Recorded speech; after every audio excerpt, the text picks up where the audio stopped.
So let's get back to my example. I'm in the kitchen, my son is in his room. Well, what will happen if I don't repair? That's really important to understand and helps us make a decision about what to do next. Well, here are the facts. My son is alone, overwhelmed, and in a state of distress because, let's face it, his mom just became scary mom. And now he has to figure out a way to get back to feeling safe and secure.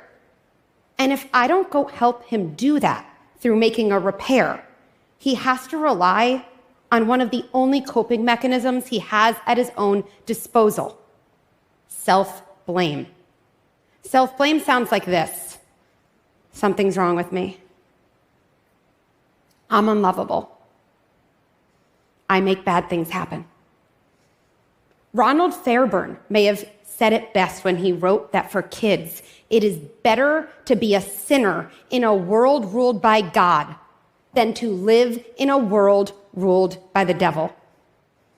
In other words, it's actually adaptive for a child to internalize badness and fault, because at least then they can hold on to the idea that their parents and the world around them is safe and good.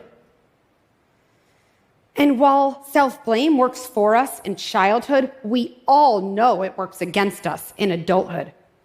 Something's wrong with me. I make bad things happen. I'm unlovable. These are the core fears of so many adults. But really, we see here, they are actually the childhood stories we wrote when we were left alone following distressing events that went unrepaired.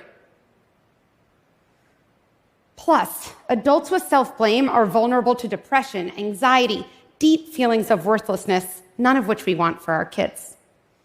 And we can do better. And it doesn't mean we have to be perfect. When you repair, you go further than removing a child's story of self-blame. You get to add in all the elements that were missing in the first place: safety, connection, coherence, love, goodness.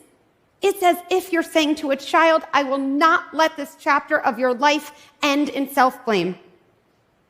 Yes, this chapter will still contain the event of yelling, but I can ensure this chapter has a different ending, and therefore a different title and theme and lesson learned. We know that memory is original events combined with every other time you've remembered that event. This is why therapy is helpful, right? When you remember painful experiences from your past within a safer and more connected relationship, the event remains, but your story of the event, it changes.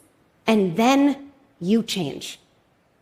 With repair, we effectively change the past.